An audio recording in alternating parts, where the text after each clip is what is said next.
And because of all of you, we made some progress this last year.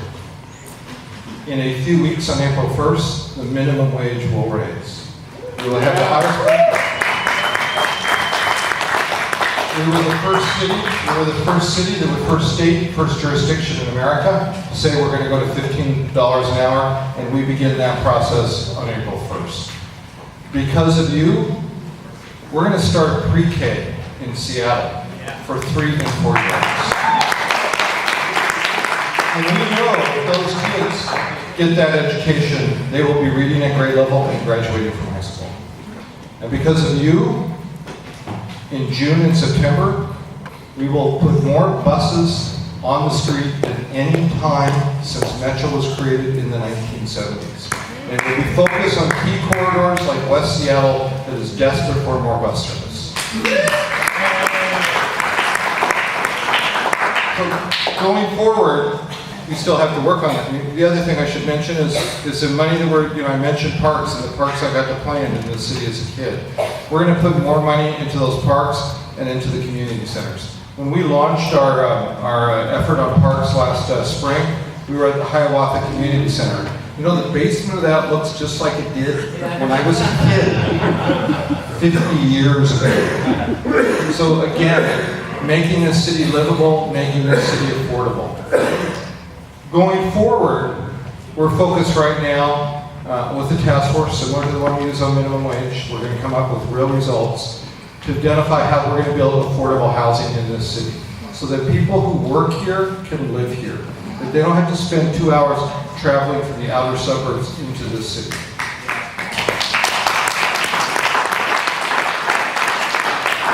And this is a year we're going to get public safety right. This is a year we're going to make big progress on police reform.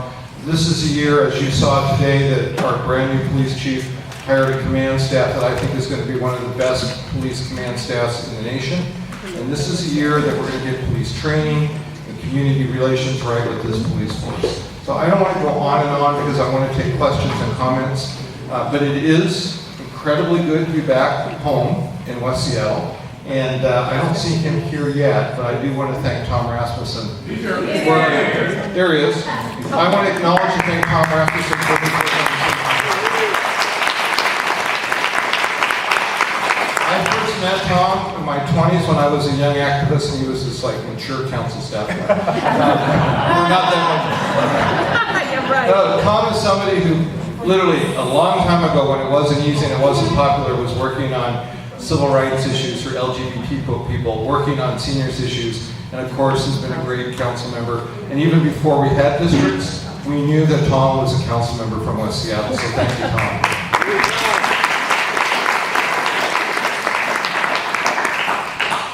So I do want to acknowledge a few of my staff members who are here. Pedro, where are you? Pedro Gomez. Pedro, Lorena Gonzalez, where are you? You'll hear from some of these people later. Anyway, so questions, comments, criticisms. What do you want to do? Look back here. Mayor, affordability, affordable housing, is a catchphrase. Here's the reality of what we're facing in this city. It's worse downtown than it is in West Seattle. Studio apartments and one bedrooms are $1,300 to $1,600 a month. One bedrooms are $1,500 to $2,000 a month. The city council has approved hundreds, I'm going to guess approaching 1,000 units, somewhere between the Junction, you know this, Right. and down through Fauntleroy. And it simply is changing. It's changing the nature of the neighborhood. That's the density thing is a different argument, but it's changing the nature of the people who live here because it's only people who can afford fairly luxurious rents. And I don't know if I have a question so much as it is, I'm in the business, I get the economics, but it is upsetting and is going to upset the social order of this place that you want to call home, West Seattle. So I'd love to hear you. Sure. Your thoughts on Actually, you're making some very, very important points, and there were several in there, so let me just try and touch on all of them briefly. When it comes to affordability, I'm not just talking about subsidized housing, Right. and not to put San Francisco down, but right now San Francisco is in a situation where you either live in subsidized housing or you live in housing you bought a long time ago, like I did, or you're rich. The working class folks do not live in San Francisco. I think we can do better. We are already doing better. San Francisco is putting 1,500 new affordable units a year on the ground. We're doing 3,500, mostly because of the housing levy that folks have supported for 30 years. But we are targeting not just low-income people. We are targeting how we give incentives to the private sector, how we partner with nonprofits to create what's commonly called workforce housing. I think we can get this right. And it's got to be more than just for single individuals. It's got to be housing for kids, for families with kids. It's got to be 2 bedrooms. It's got to be 3 bedrooms. The next point you make, the next point which I think is very, very important is, in one sense, 20 years ago when the comp plan was put in place, we got a lot of things right. Growth happened in the areas we designated growth to happen. The part we didn't get right is all the things that make a neighborhood livable. We're behind in transit. We're behind in open space. There's a school crisis.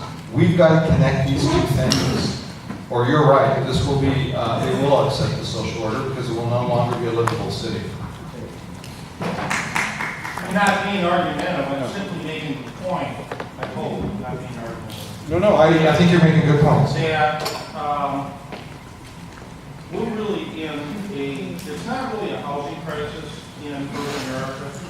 You know, just focus on Seattle. It's really a urban crisis of major proportions because the people who grew up in the neighborhoods, their kids can't afford to live in the neighborhood.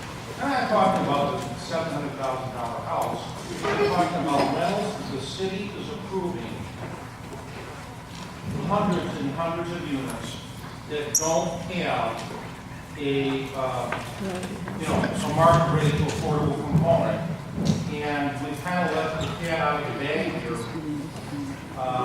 I urge you to take a different track. Sure, and you're absolutely right. We're behind on this, and I want you to bear with me. We've got a group of folks who are housing advocates, renters, developers, nonprofits in a room like we did last year in the minimum wage. Bear with me for a few months. By the end of May, we're going to identify how we're going to actually start building the units that you're talking about for families who work here, who should be able to live here. What do you do, speaking of the housing, of the dreadful architecture that is being perpetrated on our city, this city that was so beautiful just a few years ago? Yeah, I know what you mean. Yeah, it's really hard. Tom's going to fix that before he leaves. I think that there's some issues with our design process, and I think we need to go back and look at this again. I think it is possible to create a code that leads to a much more attractive city than some of the buildings that you're seeing. Something that we can work on to some extent. Thank you, please work on it. Could you ban gray siding?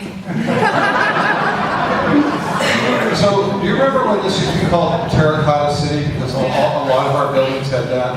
It's unfortunate we've lost some of those things. I think we can have conversations about how we put it back there.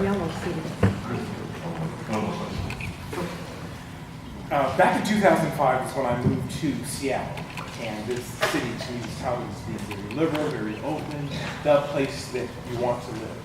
And 2 striking things have happened that really, to me, have really taken away from it. The first being the gender pay gap, which to me is embarrassing in this city that has reportedly so much to offer. And the other is our homeless problem, that we put so much effort and energy and we seem to not have made any significant gains in those 2 critical areas. So in the first one of the challenges we're seeing is the IT industry is not an industry that has done a lot to bring women along through the educational process to create that pipeline or through the recruitment process. That's a big problem in the private sector. It's one we have less direct control over, but it's one we are definitely in conversations with them about.